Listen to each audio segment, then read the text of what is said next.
their troubles. The Lord is nigh unto them that are of a broken heart, and saveth such as be of a contrite spirit. Many, verse 19, many are the afflictions of the righteous, but the Lord delivereth him out of them all. Oh, many are the afflictions of the righteous, but the Lord delivereth him out of them all. Sa Bisaya. Sa Bisaya po, Pastor, na nagtuaw ang mga matarong ug nagpatalinhog ang Dios ug nagluwas kanila gikan sa tanan nilang mga kalisdanan.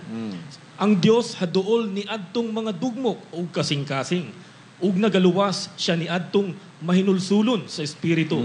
Daghan ang mga kagulanan sa matarong. Daghan ang mga kagulanan sa matarong. Daghan yun. Sige. Apan ang Dios magaluwas kaniya gikan kanilang Apan tanan. ang Dios magaluwas kaniya gikan kanilang tanan. Kinsa man ang inungdan nga daghan tag kagulanan? Ha? Si Satanas. Oh, unya si Satanas di man makita, manulod siya sa iyang mga anak nga may hinungdan nga tagaan kag kagulanan. Oh, mao na yung mga buhat ni Satanas. Yan ang mga gawa ni Satanas. Pero tayo nililigtas ng Diyos sa lahat ng mga ito. Tingnan natin ang unang Pedro 3:12. Ito naman ang sinasabi. Sa Tagalog, Pastor, sapagkat ang mga mata ng Panginoon ay nasa mga matuwid at ang kanyang mga pakinig ay sa kanilang mga daing. Ngunit ang mukha ng Panginoon ay laban sa mga nagsisigawa ng masama. Yan. Ang mga mata ng Panginoon ay nasa mga matuwid at ang kanyang mga pakinig ay sa kanilang mga daing. Ngunit ang mukha ng Panginoon ay laban sa mga nagsisigawa ng masama. Sige, English naman. In 1 Peter chapter 3, verse 12, for the eyes of the Lord are over the righteous, and his ears are open unto their prayers, but the face of the Lord is against them that do evil. Bisaya. Sa Bisaya po, Pastor, kay ang mga mata sa Ginoo nagasudong nga uyon sa mga matarong ug ang iyang mga dalunggan gipaabong sa ilang mga pangamuyo.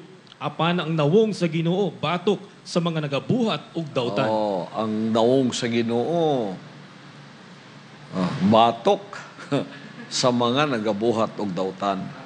So, galit ang Panginoon Diyos sa mga naggagawa ng masamang nagpapahirap sa mga matuwid. Oh, Roma 5:3 hanggang 5, ito naman ang sinasabi. Tres po, Pastor, at hindi lamang gayon, kundi naman nangagagalak tayo sa ating mga kapigatian, na nalalamang ang kapigatian ay gumagawa ng katiyagaan, at ang katiyagaan na nagpapatunay, at ang pagpapatunay ng pag-asa. At ang pag-asa ay hindi humihiya, sapagkat ang pag-ibig ng Diyos ay nabubuo sa ating mga puso, sa pamamagitan ng Espiritu Santo na ibinigay sa atin. Les. Romans chapter 5, verse 3 to 5, and not only so, but we glory in tribulation also, knowing that tribulation worketh patience, and patience experience, and experience hope. And hope maketh not ashamed, because the love of God is shed abroad in our hearts by the Holy Ghost,